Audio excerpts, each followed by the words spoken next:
All right, Nick, I appreciate you taking the time to sit down with me today. Obviously, first off, wanted to thank for Aaron for making the introduction. Otherwise, we wouldn't have got a chance to chat today. And I'm curious, how much did you get a chance to chat with Aaron about what I do? Not really. You just said you were a good guy. Okay, cool. I guess to take a step back, I run a financial planning practice with Northwestern, which really means we're helping our clients accumulate wealth while managing risk. In terms of wealth accumulation, that's really looking at different saving strategies for our clients for whatever's important to them.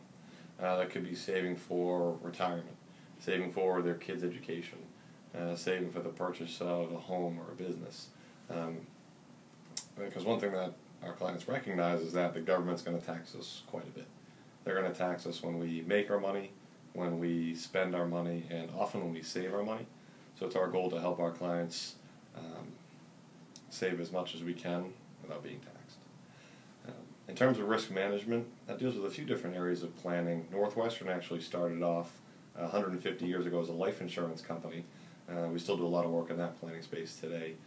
Risk management also deals with areas of risk like what happens if the market goes down again in the future, or the risk if taxes jump up, or if I get sick or hurt, or if I lose my job. How do I make sure that my planning is really going to stay on track?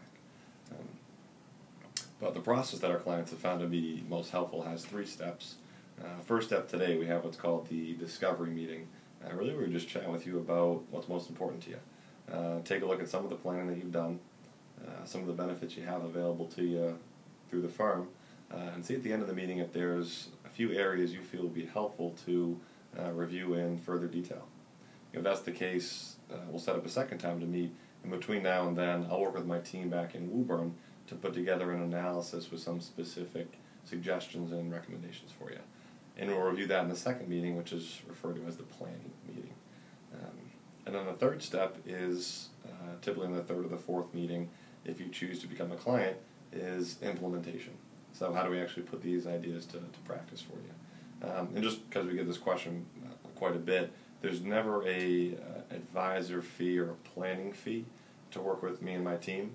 The way that we're compensated is if you choose to become a client, whichever company we place your business with is going to pay us a commission directly. So, first question I ask everyone is, what's your experience been working with advisors or planners like myself? Sure. To this point, not much. Mm-hmm. I have worked with, the guy who does our 401k. Sure. Through our firm. 401k, gotcha. And then coming into today, was there anything in particular that you had on your mind or that you had wanted to make sure we talked about? Not in particular. Wanted to make sure just that the things that I'm doing make sense. And sure. That, I'm not missing out on anything. Okay. All right, and then obviously you haven't just mentioned Nick. If you wouldn't mind sharing with me what life looks like for you, and then what are some goals or objectives that are coming up for you in the next couple of years, and this could be personally, professionally, or financially. Sure. So just bought a house back in November. Awesome, congrats. Thank you. Whereabouts? Georgetown. Awesome. So the goal there was just a lot of improvements that we would like to do. Got into a little bit of debt with it, so just trying to, sort of chip our way out of that. Yep. That's sort of I guess, personally, that's a big thing. We are looking to buy another car in the next couple of months. Mm-hmm. I don't know how much that's going to impact our situation, though. Professionally, just keep moving up, in the firm here. Mm-hmm. Continue to grow. Director now. There's still a couple steps up that I'd like to move in the next few years. Good. And as far as financially goes, really just making sure that our ducks are in a row is probably the way to put it. Okay. And then when it comes to financial planning, if you had to give yourself a score on how well you and Ashley, on how well you and Ashley have planned thus far, from 0 to 100, with 100 being perfect, where do you think you'd score yourselves? I would put us at a 75. Okay, what makes you say that? I think that we've done a lot of things right. Mm-hmm. I think that we're generally fairly disciplined. But from a planning perspective, we've done, sort of just the typical 401k Mm-hmm. and what we get through work for our benefits and stuff like that, but nothing outside the box. I don't know if there's things that we're missing. It may actually be higher. Okay. Right, so the 75 just because we Mm-hmm. don't know everything. You don't know, I guess, what you don't know in terms of what's out there, what the different options are. Okay. So I guess going forward, what would be the one or two things you would like to do better to get yourself even closer to 100? Again, just getting to know, more what's out there, the options. Mm-hmm. Doing more with what we have. Mm-hmm. And ultimately over time continuing to save more. Okay, so saving more and really making sure, it sounds like you're saving as strategically as possible, and part of that is just learning and getting educated on what are my different options that are out there. Mm-hmm. Okay, good. So, short term, recently bought a house, which is great. Looking to make some improvements on the home there. A new car probably fairly soon. Professionally, it's continuing to move up in your firm, and then financially making sure that you're doing the right things from a planning perspective and making sure your savings is in line with your income and lifestyle, all that stuff. Anything I missed in the short term? Unless we get pregnant. Gotcha.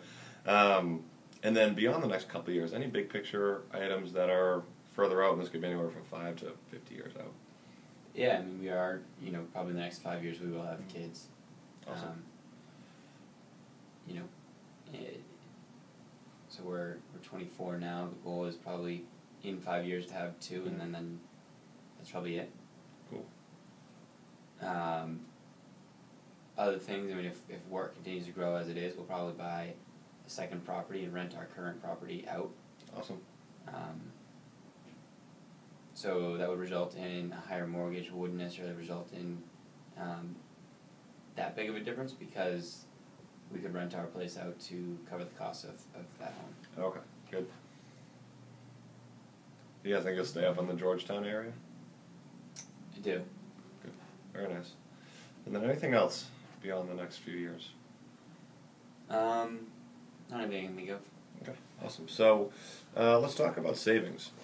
I guess right now, what would you say that your and Ashley's saving strategy or saving philosophy is on a monthly or annual basis, or however you break it down? So we automatically save in the 401k. Mm-hmm. Other than that, we both have Roth IRAs that we don't contribute to every month, but sort of when we have extra. And then we save about $600 a month into cash. Okay. Is that automatic, or is that just typically what's left over? It's not technically automatic, but we move it twice a month. Well, Gotcha. It's actually bi-weekly. Bi-weekly? Yeah. Okay. So $600 a month in cash. All right. 401k is automatic, and then what percentage do you guys put into the 401k? So I put 6% in and get it matched. Mm-hmm. Get the full 6, but you put in 6, they give you 6? Awesome. She puts in 5% and does not get it matched. Okay. Nothing. And then 600 left in savings. And then for the Roths, have you guys come close to maxing those out each year, or how's that been breaking down? No, so our thought there is income-wise, Mm-hmm. if I understand it correctly, we're not going to be able to contribute for much longer. Sure. So we don't feel those fully. Mm-hmm. Maybe you can tell me that's wrong, but Sure. her 401k is a Roth 401k, Mm-hmm. so we do Okay. like that benefit. But Gotcha, that's great. Perfect. And then, in terms of percentage of income or amount you should be saving, have you ever heard as a rule of thumb what you should be putting away monthly or annually in terms of percentage of overall income? I've heard about 15-20%. The National Board of Financial Advisors recommends about 20 to 25%. So you're fairly close. What they found that allows our clients and individuals to do is really hit their long-term goals on time, with the big one being retirement planning. Whatever our clients are saving, as a percentage, it's our goal to help make sure that they're being as efficient as possible inside that percentage. Mm-hmm. Because the government is going to give some fairly substantial tax breaks to individuals depending on how they're going to save their money. But one thing to be aware